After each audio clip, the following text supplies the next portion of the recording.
Hello everyone, my name is Bhavna. So here I am with my day 5 of assignment. So I'll proceed with the question. So the first question is, what is the difference between Angular and AngularJS? Both Angular and AngularJS are a type of framework that is used to develop any website or any mobile application for that matter. So I'd like to distinguish Angular and AngularJS based on few criteria. So the first criteria is architecture. So AngularJS supports Model View Controller design, whereas Angular supports MVVM architecture. AngularJS uses JavaScript, whether Angular uses JavaScript framework built using TypeScript. Mobile support, based on mobile support, AngularJS does not support any mobile browsers, whether Angular supports all popular mobile browsers. The structure of Angular JS is less manageable than Angular because Angular JS is basically used to develop a single web application page. So it's easier to manage, whether Angular has a better structure and it's easier to create and maintain any large application. If we want to develop any large application, then we use Angular. So these are the few points. Next question is, what is the difference between Angular and React.js? Again, Angular and React.js are also a type of framework. I'll differentiate these on basis of few criteria. First is that Angular is owned by Google, whether React.js is maintained by Facebook. Angular is the script used is JavaScript framework built using TypeScript, whether in React.js, it is a JavaScript library built using JSX. Angular is used to build complex enterprise-grade application, whether React.js is used to build user interface component with frequently variable data.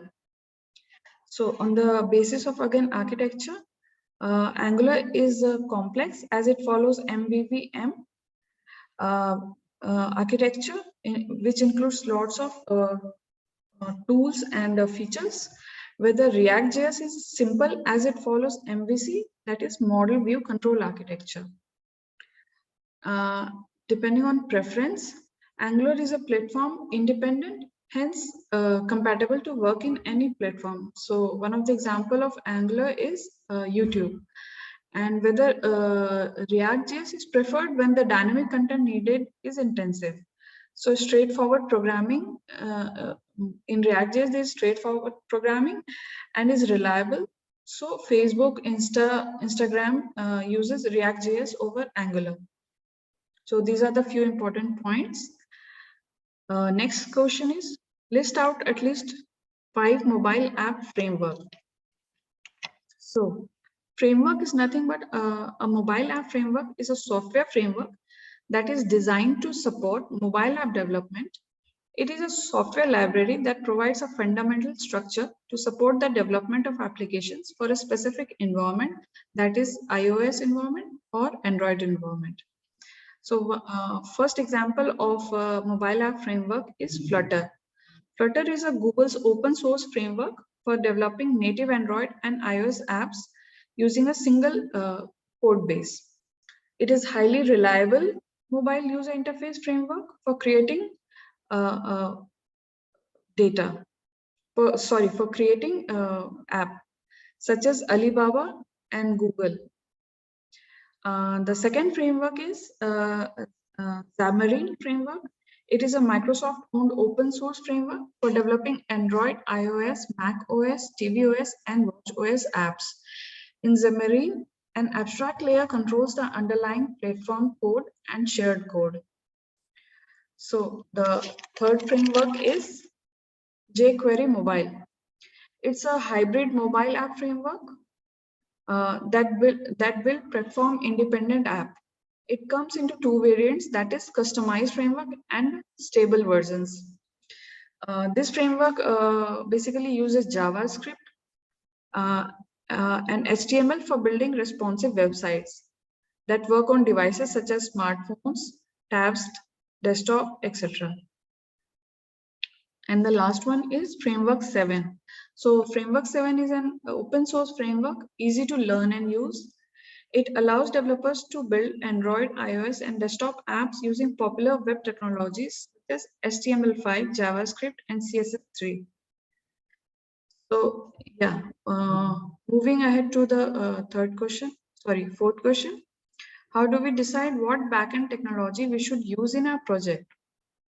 So how to decide that what technology we need to develop any particular project?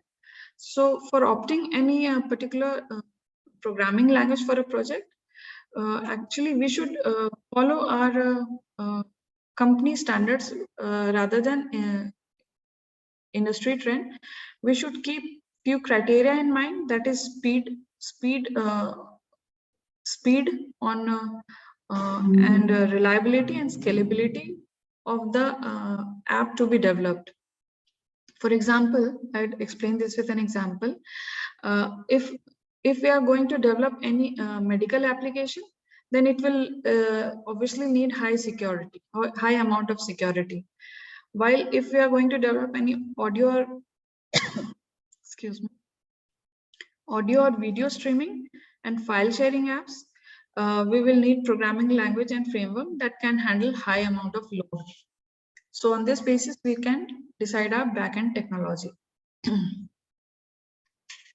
So the fifth and last question is, how do we decide what kind of database we should use in our project?